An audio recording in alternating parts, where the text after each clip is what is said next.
Seção 1ª. Do inquérito. Artigo 153. O inquérito administrativo obedecerá ao princípio do contraditório, assegurada ao acusado ampla defesa, com a utilização dos meios e recursos admitidos em direito.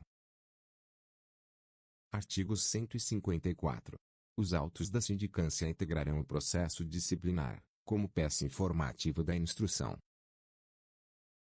Parágrafo único. Na hipótese de o relatório da sindicância concluir que a infração está capitulada como ilícito penal, a autoridade competente encaminhará cópia dos autos ao Ministério Público, independentemente da imediata instauração do processo disciplinar.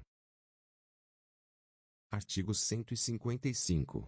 Na fase do inquérito, a comissão promoverá a tomada de depoimentos, acariações, investigações e diligências cabíveis, objetivando a coleta de prova, recorrendo, quando necessário, a técnicos e peritos, de modo a permitir a completa elucidação dos fatos.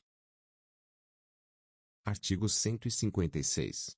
É assegurado ao servidor o direito de acompanhar o processo pessoalmente ou por intermédio de procurador, arrolar e requerir testemunhas, produzir provas e contraprovas e formular quesitos, quando se tratar de prova pericial.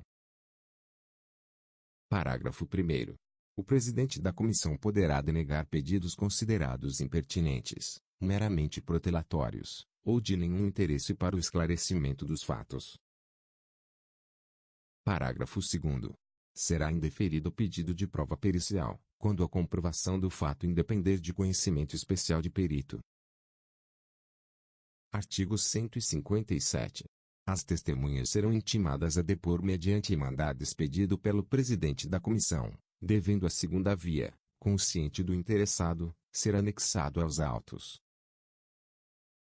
Parágrafo único.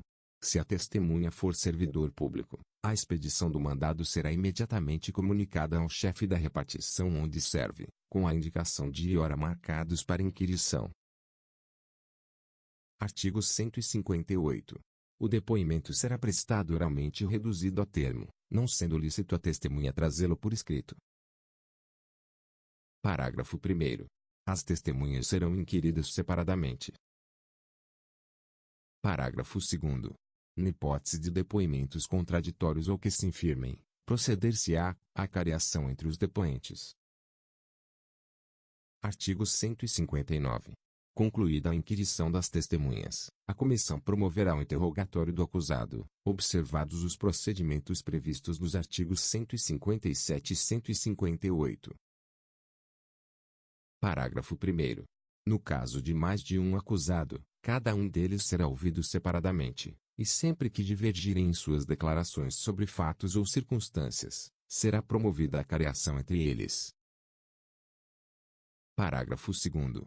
O procurador do acusado poderá assistir ao interrogatório, bem como à inquirição das testemunhas, sendo-lhe vedado interferir nas perguntas e respostas, facultando-se-lhe, porém, requiri-las, por intermédio do presidente da comissão.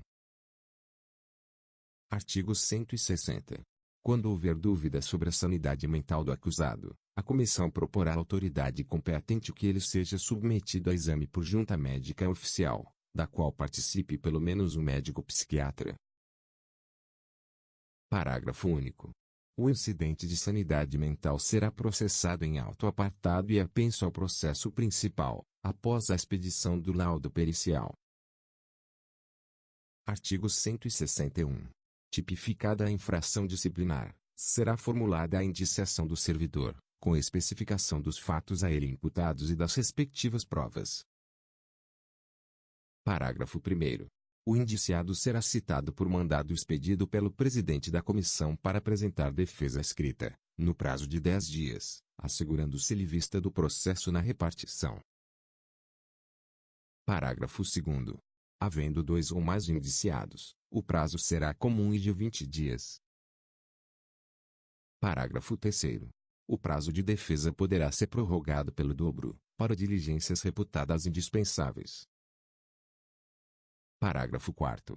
No caso de recusa do indiciado em apor o ciente na cópia da citação, o prazo para defesa contar-se-á, da data declarada, em termo próprio, pelo membro da comissão que fez a citação, com a assinatura de 2. duas testemunhas. Artigo 162. O indiciado que mudar de residência fica obrigado a comunicar à comissão o lugar onde poderá ser encontrado. Artigo 163. Achando-se o indiciado em lugar incerto e não sabido, será citado por edital, publicado no Diário Oficial da União e em jornal de grande circulação na localidade do último domicílio conhecido, para apresentar defesa. Parágrafo único. Na hipótese deste artigo, o prazo para defesa será de 15 dias a partir da última publicação do edital. Artigo 164. Considerar-se-á rével indiciado que, regularmente citado, não apresentar defesa no prazo legal. Parágrafo 1º. A revelia será declarada, por termo, nos autos do processo e devolverá o prazo para a defesa. Parágrafo 2º. Para defender o indiciado rével, a autoridade instauradora do processo designará um servidor como defensor dativo, que deverá ser ocupante de cargo efetivo superior ou de mesmo nível, ou ter nível de escolaridade igual ou superior ao do indiciado. Artigo 165. Apreciada a defesa, a comissão elaborará relatório minucioso, onde resumirá as peças principais dos autos e mencionará as provas em que se baseou para formar a sua convicção. Parágrafo 1º. O relatório será sempre conclusivo quanto à inocência ou à responsabilidade do servidor. Parágrafo 2º. Reconhecida a responsabilidade do servidor, a comissão indicará o dispositivo legal ou regulamentar transgredido, bem como as circunstâncias agravantes ou atenuantes. Artigo 166. O processo disciplinar, com o relatório da comissão, será remetido à autoridade que determinou a sua instauração, para julgamento.